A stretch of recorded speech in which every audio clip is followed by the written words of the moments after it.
ये चलो मैं यहां से ले रहा हूं। Gandhi remained in Champaran for an initial uninterrupted period of 7 month. तो गांधी जी चंपारण में लगभग 7 महीने तो बिना कोई रोक टोक के, मतलब लगातार कंटिन्यूअसली वो 7 महीने तक वहां रुके। सारे सिचुएशन को देखते हुए, सारे सिचुएशन को रीड करते हुए गांधी जी वहां पर लगातार 7 महीने रुके। And then again for several shorter visits, और भी ढेर सारे छोटे छोटे जो मुलाकात, छोटे छोटे विजिट थी, उसके लिए वो आते रहे। The visit undertaken casually on the entreaty of an unlettered. और ये जो विजिट थी किसकी वजह से हुई थी, किसने इसकी शुरुआत की थी, तो वो अनलेटर्ड, अनलेटर्ड शब्द का प्रयोग किया जाता है किसके लिए, अशिक्षित, निरक्षर, उस निरक्षर किसान पीजेंट की शुरुआत से हुई थी। In the expectation that it would last a few days. और ये आशा थी, ये सोच थी कि शायद कुछ दिन तक चलेगा, ये ज्यादा लंबा नहीं होगा। Occupied almost a year of Gandhi's life. और गांधी के जीवन का लगभग 1 साल पूरा इस पूरे एपिसोड ने ले लिया। The official inquiry assembled a crushing mountain of evidence against the big planters. तो ये जो बड़े बड़े प्लांटर्स थे उनके विरोध में जितने सबूत मिले थे वो सारे सबूत इकट्ठा किया गया। And when they saw this they agreed in principle. और जब ये सारा साक्ष्य रखा गया, सारा सबूत रखा गया, तब ये बात सामने आई, एग्री कर गए, कम से कम सैद्धांतिक रूप से वो एग्री कर गए कि इन पीजेंट्स का जो है सो कुछ रिफंड तो करना चाहिए। यानी जो भी इनके पैसे बनते हैं, जो कुछ भी इनसे इलीगली लिया गया था, इलीगली जो वसूल किया गया था, जो कुछ भी पैसे इनसे गैर कानूनी ढंग से लिए गए थे, इनको वापस लौटाना चाहिए। अब लौटाना चाहिए, ही आस्क्ड ओनली 50%, और गांधी जी ने सिर्फ 50% की मांग की। There he seemed adamant. और ऐसा लगा कि गांधी जी इस मामले में एडमेंट हैं, यानी कि वो टस से मस होने वाले नहीं हैं। अब वो इससे ज्यादा बात नहीं मानेंगे, इतना से कम में वो बातों पे मानने वाले नहीं हैं। जब ये बात हो गई,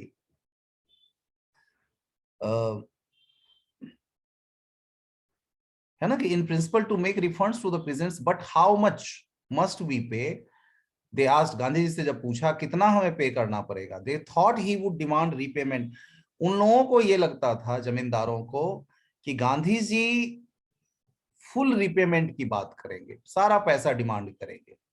the money which they had illegally and deceitfully extorted from the sharecroppers. लेकिन उन्होंने सिर्फ 50% की मांग की। और ये बात उस समय के ब्रिटिश मिशनरी, मिशनरी आप लोग समझते होंगे, जो धर्म का प्रचार करने के लिए, खास करके जो क्रिश्चियन धर्म का प्रचार करने के लिए आते थे, उनको मिशनरी कह के बुलाया जाता था। वो तरह तरह से अभी भी वो करते हैं कई राज्यों में, जैसे केरला में, आपको मध्य प्रदेश के कुछ इलाकों में, आप चलो झारखंड के इलाकों में, इस सब जगह पे ये क्या करते हैं, गरीब लोग सब जो हैं, आदिवासी लोग सब जो हैं, उड़ीसा में, आंध्र प्रदेश में, तो इस सब जगह पर उनको लालच दे दे के उनका धर्म परिवर्तन कराते हैं। नॉर्मली स्पेशली हिंदू से उनको क्रिश्चियनिटी में के तरफ ले जाते हैं। तो ये भी उस समय में ये ऐसे ही काम थे। और J.Z. होज नाम के रेवरेंड, ये जो पादरी होते हैं उनके उनके लिए ये शब्द यूज किया जाता है, रेवरेंड। तो सम्मानित ये पादरी J.Z. होज, जो ब्रिटिश ब्रिटिश मिशनरी चलाते थे चंपारण में, उन्होंने इस सारे एपिसोड को, एंटायर एपिसोड को उन्होंने अपने आंखों से देखा था। एट क्लोज रेंज का मतलब नजदीक से इस सब चीजों को देखा था उन्होंने। Thinking probably that he would not give way, the representative of the planters offered to refund to. और जब ये लगा कि 50% की तो इन्होंने मांग ही की है गांधी ने, तो उन्होंने एक और दाव चला कि हम 25% कहते हैं। ठीक है, उनका दाव ये था, उनके मन में रहा होगा 25% कहेंगे, ये नहीं मानेंगे, फिर जो है सो बात जस का तस बना रहेगा। तो जैसे ही इन्होंने 25% रखा, and to his amazement Mr Gandhi took him at his word, Gandhi ने इनके शब्दों को पकड़ लिया, 25% पे मान गए, और इस तरह से ब्रेकिंग द डेडलॉक, और जो डेडलॉक चला आ रहा था, जो इनके बीच में संवादहीनता की स्थिति थी, ये जो एक झगड़े का वातावरण हो रखा था, उस झगड़े के वातावरण को निपटा दिया, यानी उसको एक रास्ते पर वो ले आए।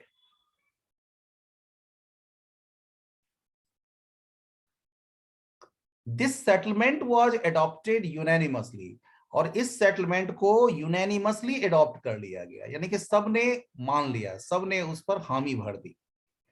यूनैनिमसली मतलब एक स्वर में, सबकी इच्छा से, ठीक है, बाय द कमीशन, पूरे कमीशन ने इसको स्वीकार कर लिया। Gandhi explained that the amount of the refund was less important than the fact that the landlords had begun obliged to surrender part of the money and with it part of their prestige। इस पर गांधी ने explain करके समझाया था कि ये important इस बात का नहीं है कि कितना पैसा वापस हुआ, कितना रिफंड लिया गया उनसे, कितने पैसे वापस लिए गए उनसे, ये इंपॉर्टेंस नहीं रखता है। ये फैक्ट इंपॉर्टेंस रखता है that the landlords had been obliged, कि लैंडलॉर्ड्स के समझ में ये बात आई और उनको कि वो कानून से ऊपर नहीं है। पैसे के साथ साथ उनकी एक प्रकार से हार हुई थी, चाहे 25% वो वापस करें, 50% वापस करें, चाहे फुल वापस करें, बात ये थी कि उनकी प्रेस्टीज कहीं ना कहीं डाउन तो हुई थी। इससे पहले वो अपने आप को क्या समझते थे, इनविंसिबल समझते थे, अजेय समझते थे, उनको लगता था हमारे ऊपर कानून का डंडा नहीं चल सकता है। लेकिन हुआ ये उल्टा। Therefore as far as the peasants were concerned, तो जहां तक किसानों की बात थी, the planters had behaved as lords, planters अपने आप को लॉर्ड्स समझते थे, मालिक समझते थे, सर्वे सर्वा समझते थे। उनको लगता था कि हमसे ऊपर कोई है ही नहीं, हमारे ऊपर कोई है ही नहीं, कानून का हमारे ऊपर कुछ भी नहीं हो सकता है, कानून हमारी मुट्ठी में है, इस तरह से वो समझते थे। The planters had behaved as lords above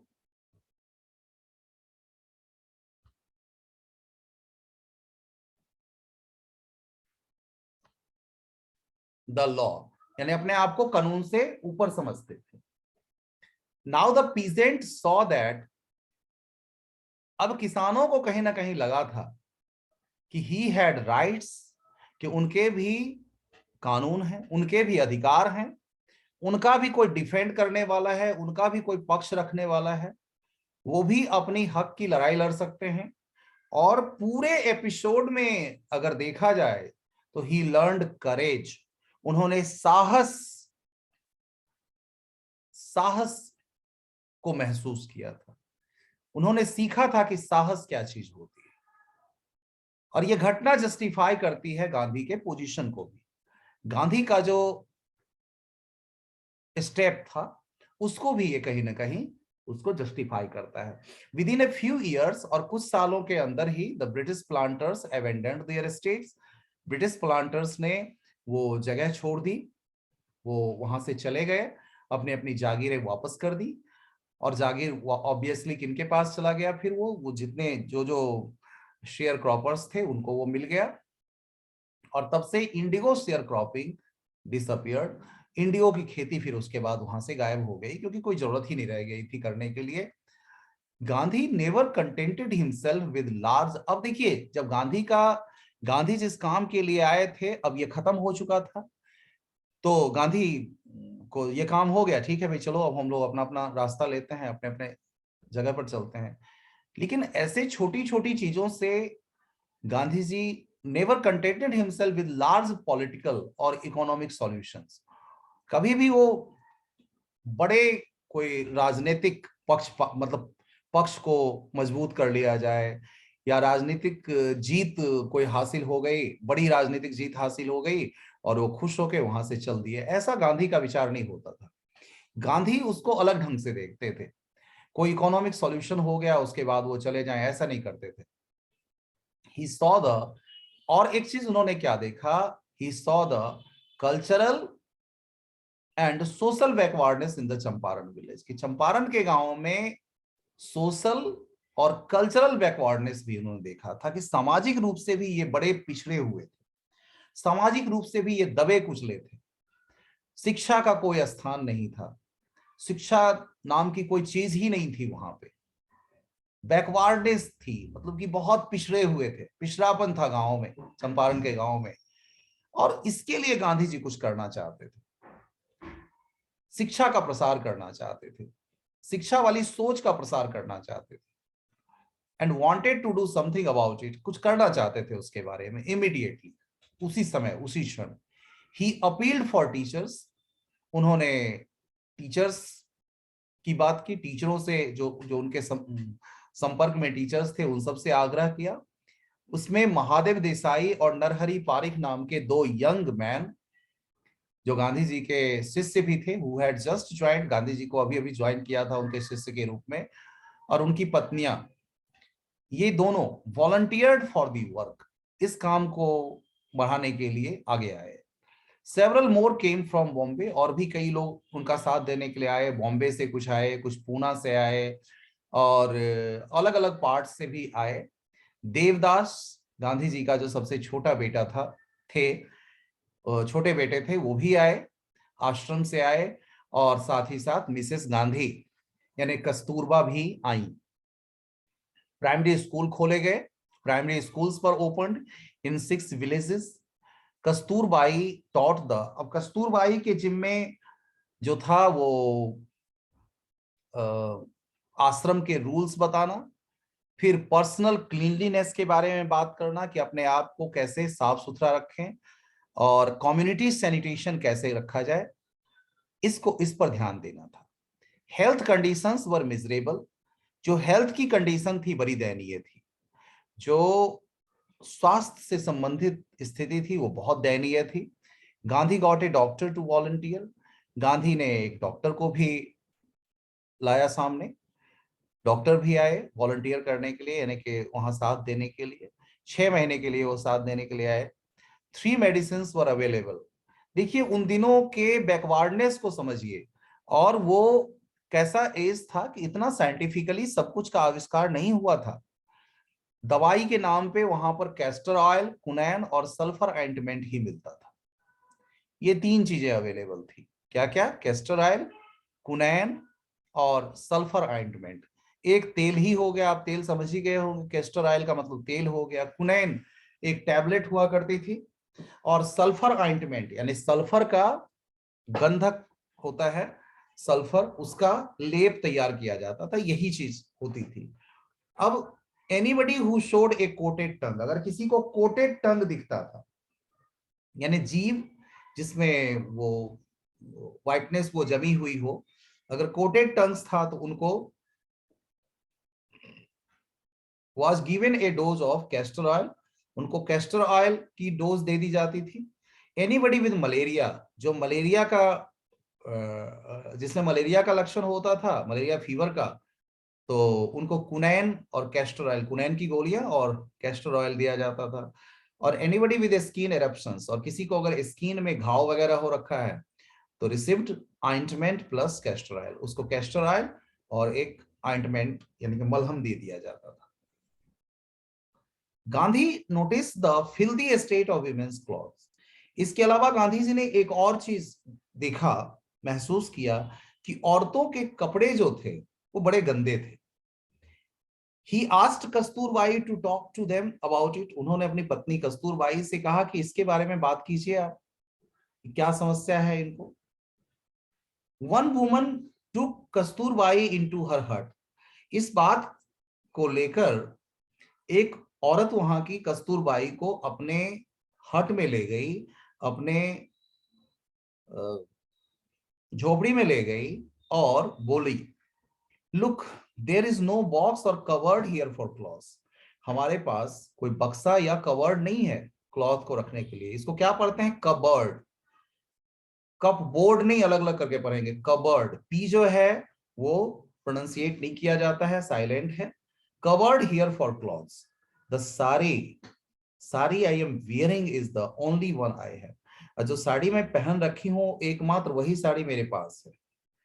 during his long stay in Champaran, और एक और बात बताता चाहता हूं मैं, इस एपिसोड पर ऐसा कहा जाता है, लिखा हुआ तो नहीं कहीं आया है लेकिन कहा जाता है, यही वो समय था जब गांधी जी ने भी निर्णय लिया था कि जब तक हमारे देश के मतलब एक भी व्यक्ति के पास एक कपड़ा ही है और उसी से वो अपना जीवन यापन करते हैं, तो मैं दो दो कपड़े नहीं पहनना, मतलब मुझे हक नहीं है पहनने का।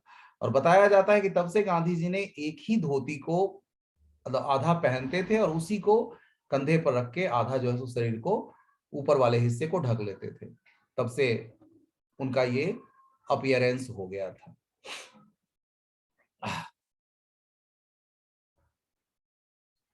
During his long stay in Champaran, Gandhi kept a long distance watch on the ashram. अपने इस लंबे चंपारण प्रवास के दौरान भी गांधी जी ध्यान रखते थे, उनको सब कुछ पता होता था आश्रम का, आश्रम के हर चीजों का वो ख्याल रखते थे, रेगुलर इंस्ट्रक्शंस भेजते थे, लगातार वो अपनी बात बताते रहते थे कि क्या करना है, मेल के द्वारा मतलब डाक के द्वारा, फाइनेंशियल अकाउंट्स कैसे चल रहा है वो सब पूछते रहते थे। और एक बार तो उन्होंने वहां के लोगों को ये भी लिखा था कि देखिए उनको पता था कि कब वहां लेट्रिन के जो ट्रेंचेस हैं, गड्ढे हैं, कब भर जाएगा या क्या स्थिति हो जाएगी उसकी। तो उन्होंने कहा था कि नए गड्ढे खुदवा लो, the old ones would begin to smell bad, नहीं तो पुराने गड्ढों से बदबू आनी शुरू हो जाएगी। तो इस तरीके से वो बताते रहते थे। The Champaran episode was a turning point in Gandhi's life. Gandhi के जीवन को अगर देखें तो गांधी के जीवन का ये टर्निंग पॉइंट माना जाता है कि गांधी के जीवन में एक बड़ा बदलाव लेके आया था ये चंपारण एपिसोड। ये छोटी घटना नहीं थी। वो कहते हैं कि व्हाट आई डिड, जो कुछ मैंने जो कुछ मैंने किया was a very ordinary thing, वो कोई बहुत बड़ी बात नहीं थी। गांधी मानते हैं कि हमने जो कुछ किया वो कोई बहुत बड़ी बात नहीं थी, बहुत बड़ी घटना नहीं है,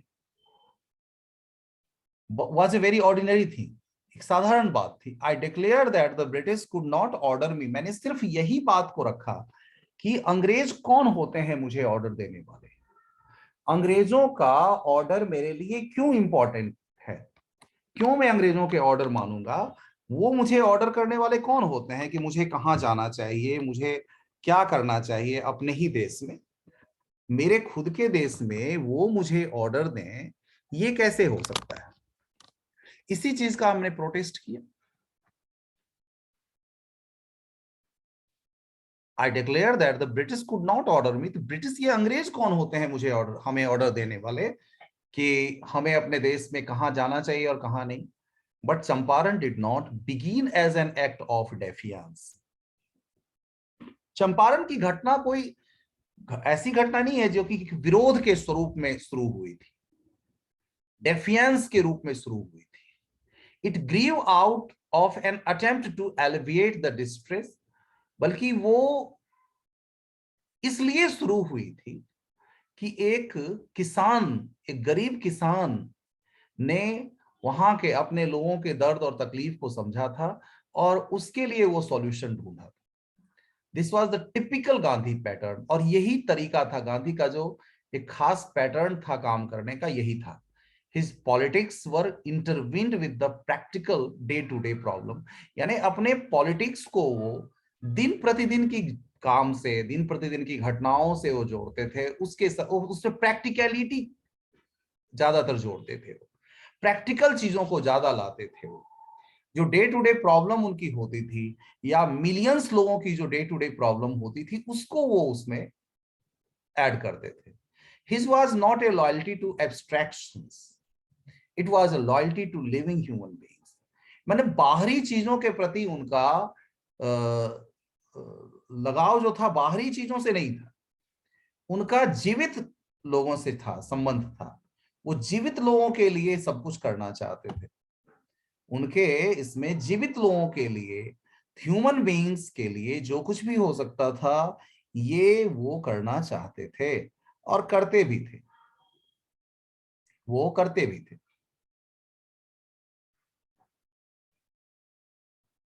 समझ रहे हैं बेटा? मनुष्य के प्रति क्या है, कोई ऐसी चीज के प्रति नहीं। वो मतलब एब्स्ट्रैक्शन का क्या मतलब है, ऐसे विचार जिसमें मतलब तल्लीन रहा जाए, एक ही सोच को अपने ऊपर, तो ऐसी चीज नहीं थी।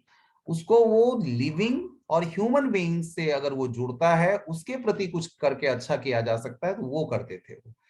इन एवरीथिंग गांधी डिड, जो कुछ भी गांधी ने किया, moreover he tried to mould a new free Indian.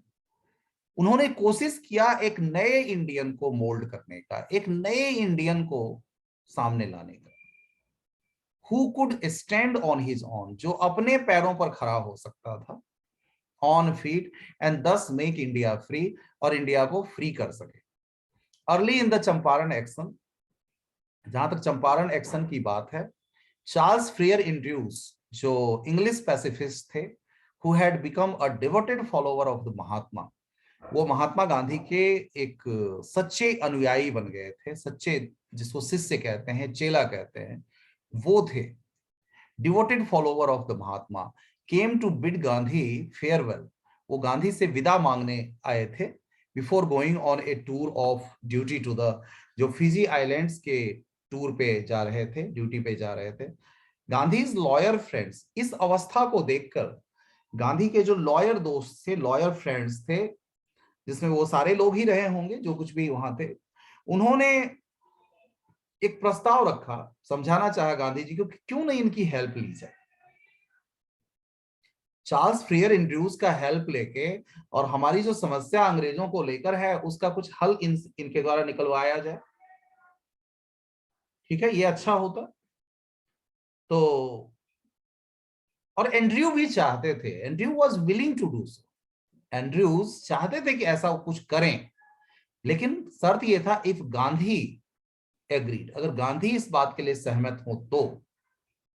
लेकिन गांधी जी ने साफ मना कर दिया, but Gandhi was vehemently opposed, Gandhi ji ने साफ मना कर दिया। He said, you think that in this unequal fight, तुम क्या सोचते हो, ये अनइक्वल फाइट है, ये वो लड़ाई है जिसमें हम दोनों इक्वल हैं, अनइक्वल हैं, हमारी ताकत और उनकी ताकत में बहुत बड़ा फर्क है।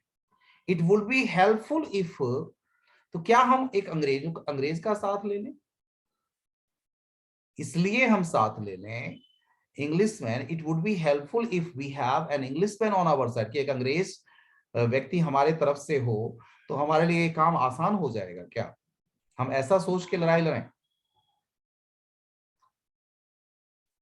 This shows the weakness two of your heart, ये तुम्हारे हृदय की वीकनेस दर्शाती है, ये तुम्हारे हृदय की कमजोरी दर्शाती है। द कॉज इज जस्ट, अगर आपके पास लड़ने के लिए पर्याप्त रीजन हो और न्यायोचित रीजन हो, लड़ने के लिए आपके पास एक न्यायोचित अगर रीजन हो, ऐसा कारण हो जो न्यायोचित हो, जो न्याय के पूर्ण हो,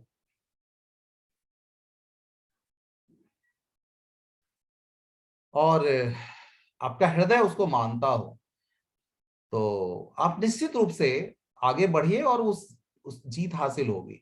you should not seek a prop in, तो आपको जरूरत नहीं पड़ेगी कोई मिस्टर एंड्रयूज में एक प्रॉप ढूंढने की, because he happens to be an Englishman, वो भी इसलिए कि वह एक अंग्रेज हैं, इस वजह से। He had read our minds correctly, उन्होंने हमारे दिमाग को रीड कर लिया था, गांधी जी ने इनके दिमाग को रीड कर लिया था।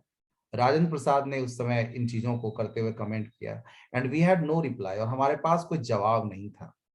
Gandhi in this way taught us a lesson in self reliance, इस प्रकार से गांधी जी ने सेल्फ रिलायंस का एक लेसन समझाया, एक लेसन सिखाया, एक शिक्षा दी कि हमें अपने ऊपर विश्वास करना चाहिए। अगर हम अपने ऊपर विश्वास करेंगे तो ही जीत संभव है। तो self reliance, Indian independence and help to sharecroppers. और इस सब की कहीं ना कहीं, इन सब सोच की उत्पत्ति कहीं ना कहीं कहां से हुई थी? जब ये चंपारण एपिसोड की घटना घटती है। जो चंपारण में जो कुछ भी घटना घटित हुई उसका ही ये सारा परिणाम था, और उसी से ये सब कुछ निकल के आया। सेल्फ रिलायंस और इंडियन इंडिपेंडेंस, ये सब कुछ एक दूसरे से जुड़ा हुआ है। इसमें कोई घटना नई नहीं है, कोई अलग तरह की सोच नहीं है, और इस तरह से ये चैप्टर खत्म हुआ। हम अगर today we would not write, but till then I would like to discuss something। एक दो चीज जो है उसको हम डिस्कस कर लें साथ में। जैसे देखिए, strike out what is not true, जो सच नहीं है उसको आप स्ट्राइक आउट करेंगे। राजकुमार शुक्ला वॉज, राजकुमार शुक्ला क्या थे? राजकुमार शुक्ला इसमें से क्या थे? ए शेयर क्रॉपर थे, बिल्कुल थे। पॉलिटिशियन थे, जब इस तरह से उन्होंने शुरुआत की थी तो ऑब्वियसली वो पॉलिटिशियन तो हो ही गए, पॉलिटिक्स में आ गए तो पॉलिटिशियन भी हुए।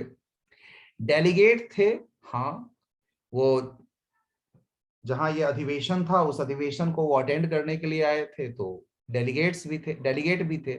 लैंडलॉर्ड नहीं थे, तो यही गलत है ये वाला, तो इसको हम स्ट्राइक आउट करते हैं। इस प्रकार से अगला देखिए, राजकुमार शुक्ला वॉज, राजकुमार शुक्ला क्या थे? पुअर थे, फिजिकली स्ट्रांग थे, इलिटरेट थे। तो पुअर भी थे, इलिटरेट भी थी, फिजिकली स्ट्रांग नहीं थे, शारीरिक रूप से वो मजबूत नहीं थे। इसके बाद क्वेश्चन पूछा है कि why is Rajkumar Shukla described as being resolute. ये रेजोल्यूट शब्द क्या होता है? तो रेजोल्यूट किसको कहते हैं? देखिए, रेजोल्यूट शब्द का मतलब होता है जो दृढ़ प्रतिज्ञ हो, जो कुछ ठान लिया हो और उसके पीछे लग जाए कि उसको हमें करके दिखाना है। तो ऐसा ही थे राजकुमार शुक्ला। गांधी जी के कॉज को, इस काम को पूरा करने के लिए उन्होंने क्या किया था? वो पीछे लग गए थे, वो पीछे लग गए थे। और जब तक गांधी जी मान नहीं गए, जब तक गांधी जी ने आने के लिए हामी नहीं भर दी, तब तक वो नहीं माने। उनके पीछे पीछे जहां भी जाते थे वो उनके पीछे लगे रहते थे, और इस तरह से उनको, उन्होंने आखिर उस काम को करवा के ही छोड़ा, उसको पूरा करके ही छोड़ा। इसलिए उनको रेजोल्यूट कहा जाता है कि यानी कि जो ठान लिया था उसको उन्होंने पूरा करके ही दम लिया। और why do you think the servants thought Gandhi to be another person? आपको क्यों लगता है कि सर्वेंट्स ने, नौकर ने गांधी जी को अनदर पर्सन समझा, एक दूसरा किसान ही समझा? पहली चीज, एक तो किसान के साथ थे वो, और नौकर जो था पर्सनली गांधी जी को नहीं जानता था, दूसरा रीजन। और तीसरा रीजन तो था उनका अपीयरेंस, गांधी जी का अपीयरेंस। तो ये तीन चीजें थी जो गांधी जी को किसान जैसा ही बना रही थी, और उनको पता नहीं था उनकी एक तो राजकुमार शुक्ला के साथ होना, जो राजकुमार शुक्ला चूंकि शेयर क्रॉपर था, किसान था, इस वजह से उसको वो किसान के रूप में जानता था नौकर। दूसरा चीज, वो गांधी जी की वेशभूषा थी वैसी, Gandhi ji was also looking same as Rajkumar Shukla was. और ये पर्सनली, तीसरी बात ये कि पर्सनली वो नौकर गांधी जी को नहीं जानता था। तो इन सब तीन वजह से उनको वो माना। तो इस तरीके से आई थिंक ये समझ में आपको आ गया होगा।